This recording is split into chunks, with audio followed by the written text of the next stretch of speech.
Hey everyone, welcome back to CryptoCache. Thanks again for joining me here. Hope you're having a great day. Taking a quick look here again at Ethereum, double checking this here. Trying to keep this on our radar. I also want to say thank you to, was it Riven, who requested this coin. We'll also cover DOT and FTM here as well. So Amir, if you're watching, we got you covered. Quick congrats to our community members here for some nice profit. We took a rune trade last night at 22% profit in roughly 10 hours. So again, simple math, folks. 5x leverage trade. Medium risk, you keep the risk as low as possible. Anytime you use anything more than 10x leverage, it just becomes out of hand and out of control. So let's take a quick look here at ETH and just double check a few things, kind of see where we're at here, because when it comes to Ethereum, this coin was exuding some strength, but a lot of coins are flopping out today, and this is one of those. Okay, so again, it's interesting behavior, but it's par for the course too. We do have a lot of liquidation, keep in mind, at this lower level here at about 33.30. Okay, so just round number, just say 33.33. Really easy to remember. We got right around $3 to $4 billion worth of liquidation at that level. That's quite a lot of liquidation when you think about it. If you did take a look here, of course, as well, we can see 3,200 as low as about 30.5, 30.50 as a secondary amount of liquidation on the monthly. So what that basically just tells us is the price continues to hit this lower level. It could continue further and sweep that lower range. A lot of this hinges on Bitcoin pulling back to 60,000 or lower though. Okay, I don't think we're going to see this kind of price point if Bitcoin can stay over 60. But you got to recognize too, in case you're not familiar, Bitcoin does have a CME futures gap between 61.1 and roughly 62.1. So there's a little $1,000 range there. Once that gets filled, I think we're going to be okay. There is a lower level too as well if you zoom into smaller time frames. But I think that is less likely to be swept or not a big priority compared to the larger gap that just happened over the weekend. So just keep in mind, CME gaps are notoriously filled. They're like extremely high probability it gets filled at some point. Doesn't have to be right now, but sometime in the future. Okay, so could be years from now. But hey, that'd be nice, right? We'll see here. Anyways, that's kind of the lowdown there, the back end stuff. And to verify, this Elliott wave pattern has been invalidated because we dropped below the 1. The 4 can never be lower than the 1. Okay, so again, fourth wave must always be higher than the first.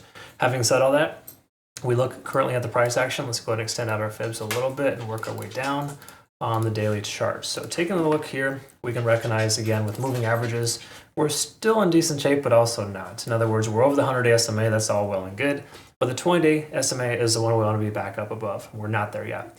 A lot of other coins are though, and they're starting to show some strength. So I would say until we get over that level, that resistance here at about 0.382, that 34.50, we have no cause for consideration to take a long with confidence. Now, granted, we took a long, about 7-8 days ago with Ethereum. We secured 20-30% profits to the upside, of course, but we caught that candle wick there. We are good. It was a good in and out trade, so to speak. While we're letting the rest ride, we don't have a ton of money left in the trade. Okay, so again, average in, average out of your position is always recommended just to be on the safe side. All that being said, daily time frame, we summarize here. Take a look. MACD is trying to converge, but it hasn't yet. It's on the horizon. Stochastic RSI is swinging up, but it's potentially going to start losing momentum if we don't start moving up soon. And we can also see, of course, here we're stuck under 50 on the RSI. We have been for since June 10th. It's been about 3 weeks now. So not great in that sense. Again, closing above 50 on the RSI, getting over that 20 SMA, those are good stepping stones we're going to look for to take a long with confidence. For right now, I think it's too premature to consider a long. And at this point, if we do take a look, we can go ahead and just kind of stretch out our trend line here. We're barely holding above this trend line for the moment, okay? So we want to kind of just pay attention to this guy and see where that leads us. If we break below this trend line, I think it's cause for a little bit of concern. I wouldn't say a dramatic amount of concern, but it is definitely something that's relevant. We do have a recent point of control about 3,400. I'm rounding up a little bit there, 3,390.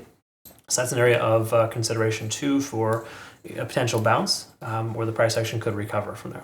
While it would lose this ascending trend line, it could instantly recover quickly. A lot of times just a quick liquidity sweep down to that lower level.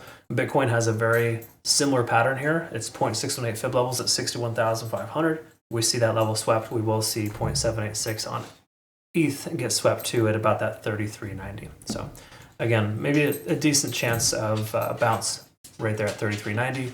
I would recommend maybe considering a limit order there, depending on, again, your type of position and what kind of holder you are. If you're a spot bag holder, not the worst place ever to get in, but If you feel Bitcoin's going to come down lower like me, I would say that you want to set a few other limit orders too.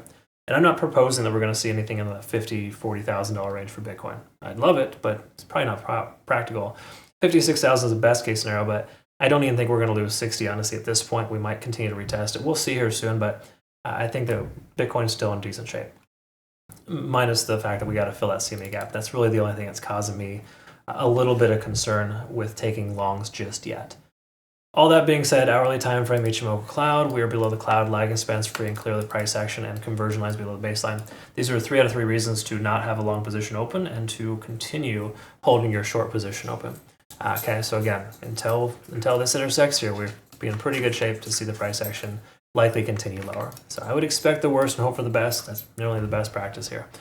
So that's everything we got here so far. Honestly, nothing outrageous. This is pretty much par for the course.